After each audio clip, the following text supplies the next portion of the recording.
I caught a Whopper down by the trailer park at Silver Lake. A Whopper! It's as big as my car! The world of chaotic racing games is something that everyone has jumped into at some point, and one of the best examples of this is probably the Burnout series. I've never played it, but judging by the overwhelming amount of comments on my last street racing video, it's something that I should have played a long time ago. So you know what? It's time to see what I've been missing.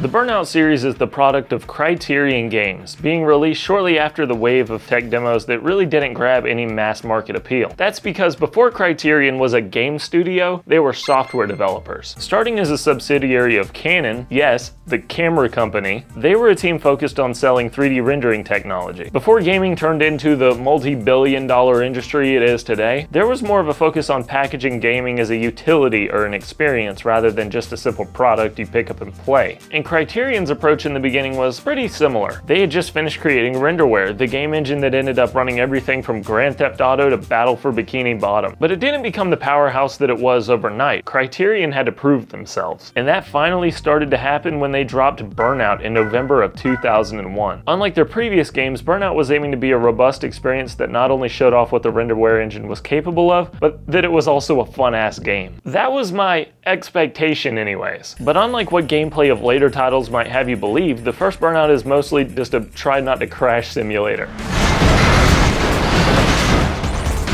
You pick your favorite class of generic car, do a single or tournament style sequence of races, and spend half of those races causing multi-car pileups.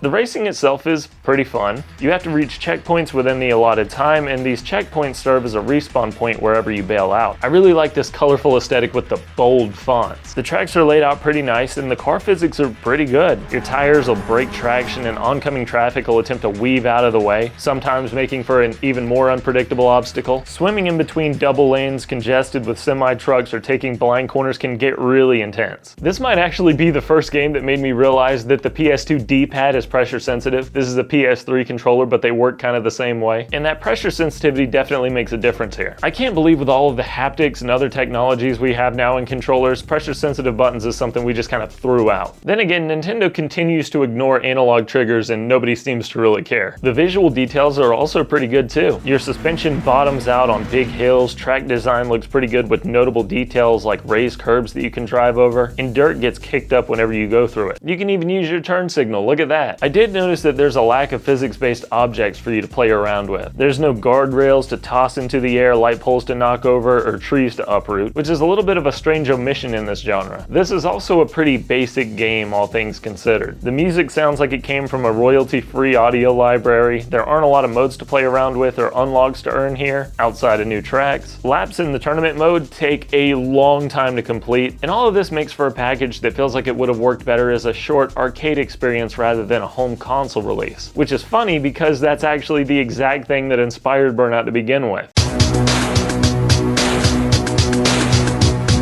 Amy did a great video a while back breaking down how Burnout not only was conceptualized, but also provided an exact quote from the team saying that the game Thrill Drive was a direct inspiration for Burnout. But even if they didn't admit it, who are we kidding here? Just one look at this gameplay makes it seem like they're copying this game verbatim.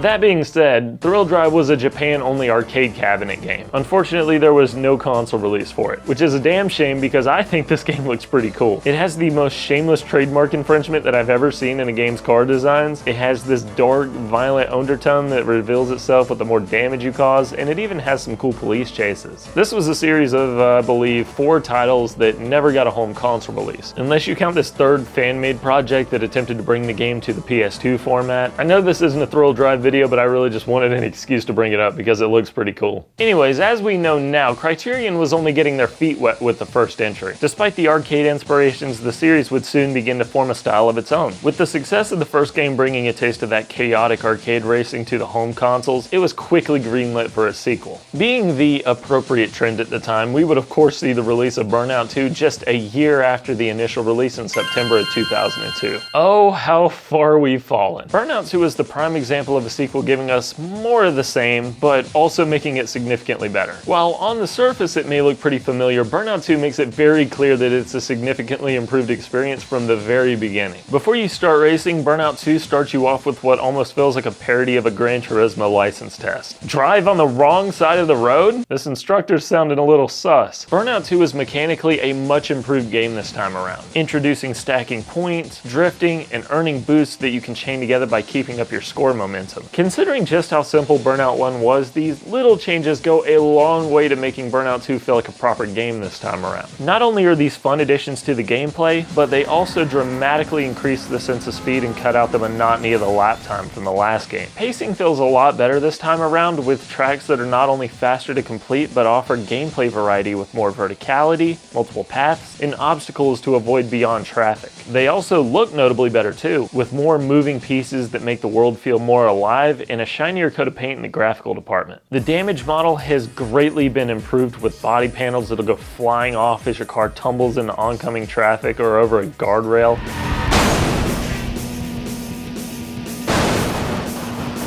But the best place you'll be noticing this improvement is in the new crash mode. In the crash mode, your goal is to inflict as much damage to your car and everyone else around you as possible, which is something I could see myself doing and playing for hours. It's definitely the precursor to games like BeamNG, and it's a lot of fun. But it's not the only game mode addition here. Burnout 2's single-player offerings doesn't waste any time giving you variety this time around, delivering tournament races alongside face-off challenges and pursuit challenges where you're tasked with stopping a car in its tracks. These challenges immediately deliver unlockable vehicles, which, on top of the medals and the rankings, go a long way to feed my brain that little dopamine hit. Another thing I feel that's worth mentioning is just how damn good this game looks for the second entry in the series. If you go back to older racing games from this generation, like I did in my Y2K street racing video, you start to realize how messy and low resolution some of these games can look. Despite this, Burnout's sharp and colorful art style makes everything easy to see, which is important in a game that's moving this fast, both in the gameplay and in the performance. Just like its predecessor, Burnout 2 runs at a buttery smooth 60 FPS even with the new graphical improvements. I can't really think of an element that hasn't been improved here. Whether it's the music that gets louder every time I hit the boost, or my car's body panels crunching against a wall when I miss my turn, Burnout 2 has my cheeks clenched and a stupid smile on my face every time I play it. This was more like the Burnout experience I was expecting, and the funny thing is, I'm just getting started.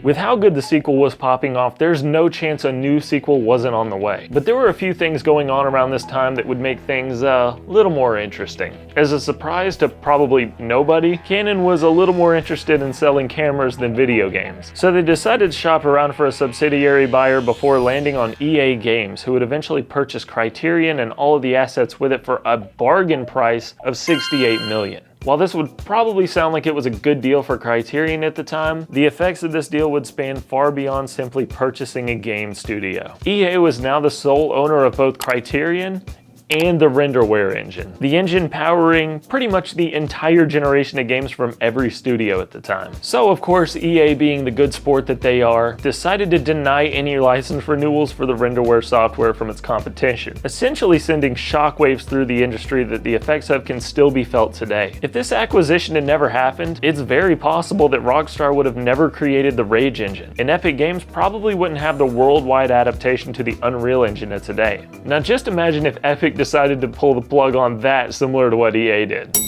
While EA themselves no longer allowed access to renderware updates, it seems like EA themselves also ditched renderware and went to Unreal Engine, so who honestly knows, man? So after this deal with the devil, so to speak, what did Criterion get out of this? Well, they got that EA money, baby. After even more time to cook than its previous entries, Burnout 3 hit the scene in November of 2004, and you can tell that this game is gonna have a budget on another level as soon as you boot it up and hear that copyrighted music in the intro. You know, for all of the criticisms we give EA Radio was probably the coolest thing of that generation, man. You always got bangers in every single game. To be honest with you, I don't even know where to start here. Burnout 3 is more expansive in almost every way, to the point that it makes the last two titles feel obsolete by comparison. Burnout 3 takes place in different regions across 3 different countries, bringing a whole host of challenges to separate areas as you play. There's a whole host of rewards that you can receive from each area. Car classes are now unlocked in order as you play, but you don't have to worry about not having very many cars to play with for very long, because as soon as you start winning races, the game is going to shower you with reward after reward after reward. It's not just more cars that have been added either. There's so much content in this game that I can't even keep up with it. You have so many tracks, events, and gameplay additions to play with. The most notable addition being that you can take out your opponents in spectacular fashions over a variety of different game modes.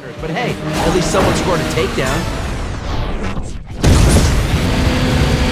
Elimination races that knock out the last place driver after each lap, or events where your only goal is to knock out as many drivers as possible, are just a few ways that Burnout 3 mixes up the gameplay. The crash mode is back as well, with 100 tracks to go along with it. There was even online play to complement its multiplayer offerings. The amount of new content in Burnout 3 is staggering, and it's only amplified by the new gameplay systems that are refined to the point of being damn near perfect in my opinion. Cars are extremely responsive with tight controls and satisfying physics when it comes to fighting your opponents, driving through an alley full of debris, or totaling your car.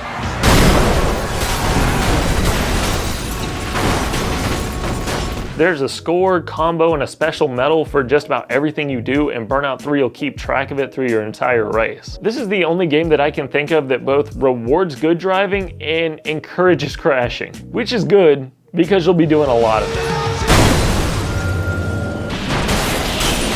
Graphics and sound are even better this time around, being most apparent when you total your car into a destruction sequence with an even more improved damage model. Burnout 3 puts a very intentional focus on the sounds of cars ping-ponging against each other as you cause multi-car pileups, or when you intentionally take yourself out along with your opponents. Even something as straightforward as the crashing sequences allow you to slow time and control your car's direction mid-crash, allowing you to get a bigger combo or take out your opponents that are unlucky enough to find themselves in your path. My one main complaint about the later Need for Speed games in my last video were that the police cars would get knocked out no problem, but your opponents were unbudgeable and pretty much invincible to your driving. Not the case in Burnout 3. There is something so satisfying about intentionally running your opponents off the road and watching them fly before having the camera zoom back over to you and hearing that EA radio kick back in. This game is incredible. I've seen Burnout 3 gameplay in the past, but it genuinely does not do it justice until you play it for yourself. This game feels damn near perfect and it's so fun to play. Now I can see why so many people are mad that I didn't put this in the street racing video. And shout out to all you guys that were in disbelief that I had never played this, because now I'm in disbelief that I never played it myself. This game feels every bit as fun and modern as any other arcade racer that you can pick up and play today, and it is criminal that this hasn't been remastered.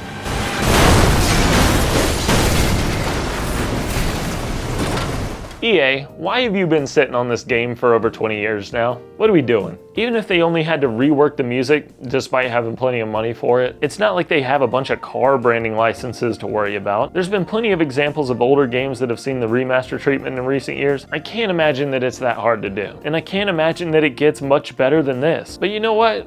Maybe we don't need to bring Burnout 3 back. Maybe there really is something that's better. But even if Criterion isn't going to beat 3, they're sure as hell gonna try. The last Burnout introduced taking down your rivals, and this one introduces getting revenge on all of that traffic that slowed you down in previous games. Released in September of 2005, Burnout Revenge was here with even better graphics and even faster gameplay. In Revenge, it's all about keeping up the momentum and staying on the boost. Now you can slam all of that ongoing traffic out of your way and actually use them as projectiles to clear your path or take out your enemies. There seems to be less of a focus on car classes this time around, opting for immediately putting you in the fastest thing possible to start your world tour. Similar to Burnout 3, events are progressed in a series of challenges for each area. But now you earn stars that act as XP that work towards your rank and progression to new locations. You can earn extra stars depending on your race performance, which tends to lead a little bit more variety to how you progress. But it's not just the progression system that's been overhauled here. The AI feels a lot more aggressive this time around. They're out for blood, and they're going to do everything in their power to ruin your run.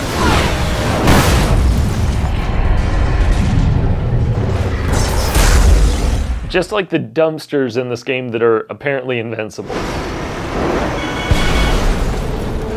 This intensity is amplified by new tracks with even riskier terrain, traffic hazards, and knockout game modes that are similar to the last person getting eliminated each lap, except now it's happening every 30 seconds. Visually, Burnout Revenge still looks great in my opinion. I don't know what magic Criterion was pulling out of the renderware engine at this point, but despite all of the new destructible elements and visual enhancements, it still holds that smooth frame rate, and in a lot of instances looks like an early Xbox 360 game, which would make sense because it's also an early Xbox 360 game. Revenge was one of the first games to be released on Xbox 360 under the EA HD umbrella, narrowly getting beaten by Most Wanted. The colorful art style and smooth gameplay translate great to the next generation, but outside of some minor progression and UI differences, the game seems to be about the same on each generation, managing to keep the same physics system intact despite being on the last gen. Typically, cross-generation games see notable downgrades for the last gen, so it's nice to see the PS2 version able to hold its own, all things considered. The frame rate does take a pretty big hit in the crash mode, but that actually is the same for both generations for whatever reason. Revenge is a pretty good package that adds new gameplay elements to make it feel fresh, but it doesn't have that same wow factor as 3 in my opinion.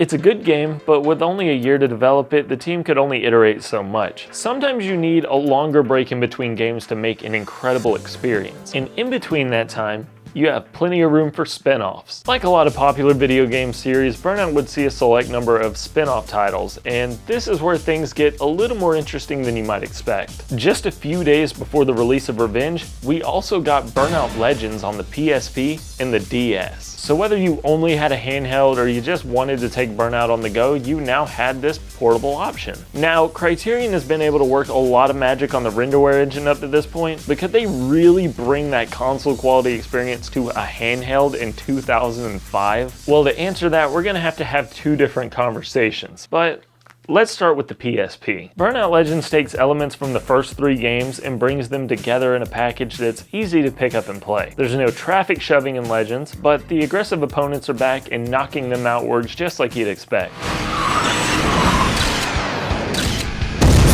Like Burnout 3, you start with the compact class and work your way up through a series of events in each area. All of the game modes that you would expect are actually here in this version. Pursuit chases, road rage challenges, and standard racing events are full of medals to earn and unlockable cars to obtain. Even the crash mode from the previous games return here in all of its glory,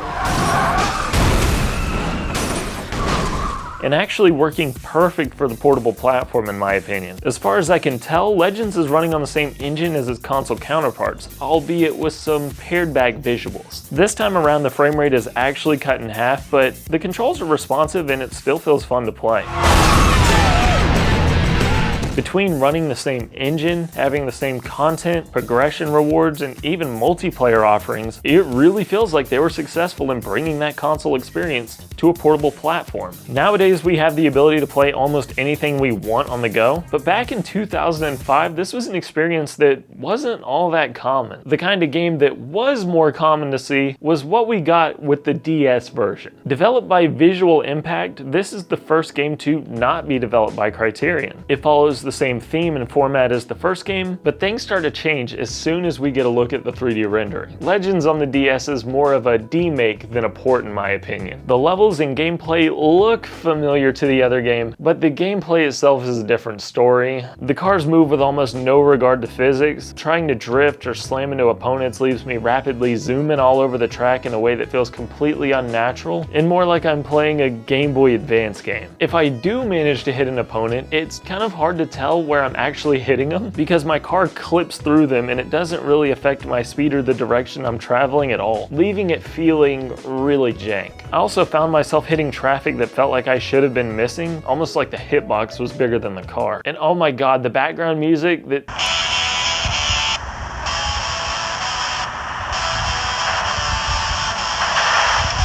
it kind of hurts my ears. Otherwise, all of the gameplay elements like the aftertouch steering and the crash mode are featured here, but the jank gameplay makes it not very fun to experience in my opinion. Also, I don't know if it's the DS screen or just the game itself, but man, my eyes were hurting trying to play this. It was hard to pay attention to what was going on because of how bad the game was hurting my eyes. The DS version of Legends is the kind of game that makes you realize not only how far ahead of its time the PSP was, but how talented Criterion was when it came to working with their in-house tech. There are a lot of fun, novel experiences on the DS itself, and I don't think Burnout is one of them.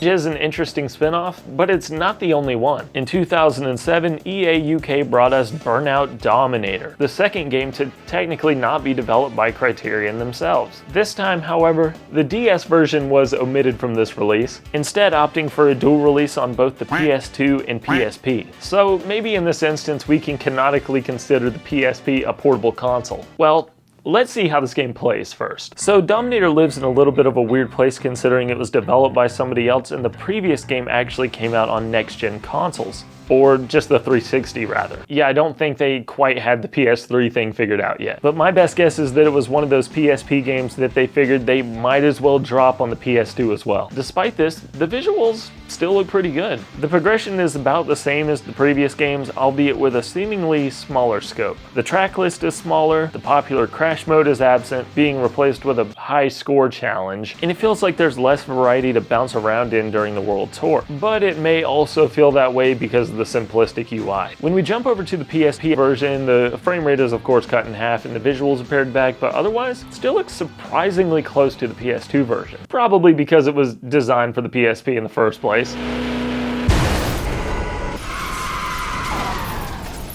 That being said, I don't know if you would necessarily want to play this over Burnout Legends on the PSP, and obviously on the PS2 side you have much more refined console experiences. With the lack of pursuit challenges, crash courses, and track variety, to me it comes off more as a half-hearted attempt rather than a full experience. While we're on the subject of spin-offs, there was also a later release called Burnout Crash, but this was more of a top-down mobile style game that focused on the pinball element of ranking up a crash score. I'm sure this would have been fun for a little more than 5 minutes, but what about the next mainline experience? Well, after taking off from Revenge between 05 and 06, things were pretty quiet in Criterion's camp. But this wasn't because they were going on a year-long vacation. It was because they were working on the next generation of Burnout. In January 2008, or my case 2025, we would finally get to see what Criterion was cooking for the past few years with Burnout Paradise. Hold the accelerator to fire up the engine.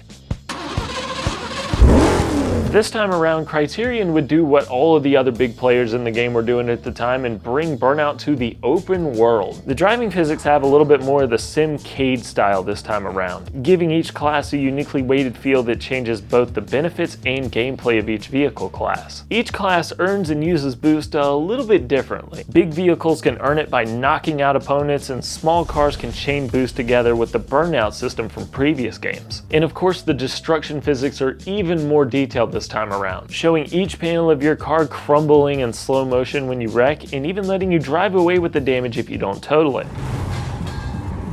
Overall, the driving physics feel pretty good and the car selection is vast, giving you over 75 vehicles in the base game, a lot of which can be earned by knocking them out in the open world when you find them. As for the gameplay itself, this is where my opinions are probably going to start getting a little controversial, so let's go ahead and rip the band-aid off. I don't really like how this game is designed, and most of my complaints come back to that open world. First off, there's no fast travel here at all. Paradise must have been taking notes from Underground 2. Did you just unlock a cool car that you want to try out? Have fun driving all the way back to the junkyard to use it. Yeah, your cars are stored in a junkyard. What a cool location. What a great garage. Want to just easily navigate your way back to the garage? Well, no GPS. Have fun looking for it on the map. What about racing? Well, if you lose one, there's no restart race option forcing you to drive all the way back to the starting point. At least there wasn't when the game first launched, leaving people to understandably complain about it, leading to what I can tell was an update that was added in later. I actually had to Google this to figure out that it was even in here, because you have to press the right D-pad button to pull the menu up, unlike pressing the start button in every other racing game. Yeah, I know somebody in the comments is going to say I'm a dumbass for not knowing that I need to push the D-pad, whatever. And starting that race to begin with is a little bit weird. The only way that you know where the races are by looking at the dots on the minimap, in which case you press both triggers at an intersection to start it. And again, there's no way to make waypoints to a location that you might find interesting or GPS during a race. And I know that some people will see this as a benefit, but I personally don't really like it. Paradise takes the Midnight Club approach to racing, where you have to figure out the path yourself during the race. Your car will actually use your turn signal to help you figure out where to go during the race, which is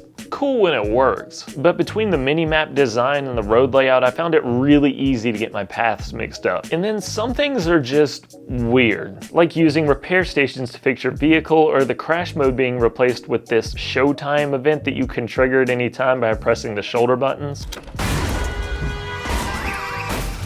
I'm not really against the open world concept. The problem for me is that it doesn't really feel much different than the open worlds I was playing in 2004. For me, it's just a boring looking environment with more boxes for you to check off, like smash through this number of billboards, get the best time across this stretch of road, drive to this race to start it. And sure, you could make the argument that these concepts go for pretty much any open world racing game, but maybe I'm just a little burnt out from all these open world racing games at this point. For me, it just feels like we've replaced the heavily curated experience from the previous games with this open world concept that we can just kind of stretch the runtime out with. The crash mode from the previous games were fun because you could cause a chain reaction between all these physics-based elements. You could knock over a truck full of barrels that a horde of cars come crashing into before you trigger an explosion to keep the chaos going. And these crash challenges had different entry points that you could dynamically change the outcome on depending on whether you decided to hit the traffic head-on or jump from a ramp into the intersection. In Paradise, you just click your bumpers together and roll around to see how many cars you can hit before stopping. Sure, watching your car crumple into a ball as you smash it in every section is cool, but it doesn't give you that moment where you step back and say, wow, look at all this chaos that I caused. Crash mode aside, the other thing that made Burnout special to me is that when you started a race, you were immediately in the action. Sometimes driving around the open world can be fun, but most of the time I honestly just want to start a race and go. And this is an experience that's hindered by the forced driving to each little dot on the map that you have to manually find. And I think that racing in Paradise can be fun, but I also think that these moments where I missed my turn or took a path on accident can be traced back to it being this open world experience. Every race you start turns into start at this point and go to this point. And I feel like it takes away some of the craft of making these unique tracks to race on. That being said, I know that this is a non-issue for a lot of people and it's more likely just a me thing, but the open world left me feeling like it was more of a chore to navigate than a fun addition. But if you felt like driving around the open world was taking up a little too much of your time, you could buy a time saver package. Yeah, so this is probably the beginning of EA really starting to see how much content they could get away with nickeling and diming out of the consumer. Are you missing the fun of the pursuit chases in Paradise City? EA's got you covered with the Cops and Robbers pack, which is, as far as I know, a multiplayer only thing, by the way. Are you tired of grinding away to unlock cars? Just pay for an unlock all code. This DLC might be something that you gloss over if you play the new version of the game that includes all of it, but I'm not letting it slide. And I don't blame Criterion for these DLC integrations. No game developer wakes up and says, okay, let's make the greediest game possible. But when I see stuff like this, it definitely gets my conspiracy brain working. If you're gonna sell me on a time saver, what's stopping you from designing the gameplay to incentivize me spending money? Was the lack of fast travel or the initial lack of restarting races intentionally dragging out the runtime? Who's to say? Well, one thing is for sure. Paradise is definitely a different type of Burnout game. I wouldn't say that it's worse than the other titles, and I wouldn't say that it's better either. It's kind of in its own little world. It's just a damn shame that this is the only Burnout experience that you get to have on modern consoles, unless it's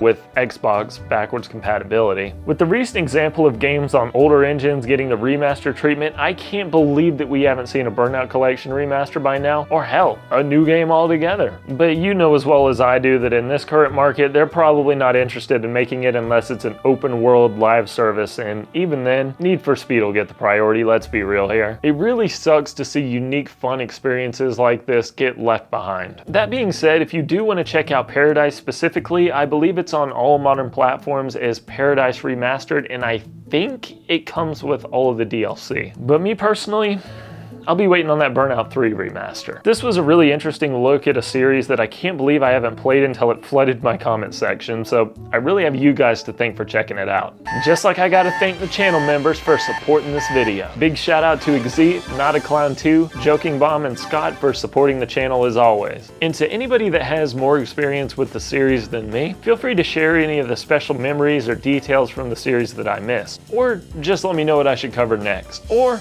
go check out some of the other racing stuff that I've covered. Otherwise, hopefully I'll see you in the next one. What happens next is completely up to you. Hello there, guys. It is me, Striker, on Crash FM. Watch out under the L today. They're still clearing up after some guy was slammed into the pillars earlier.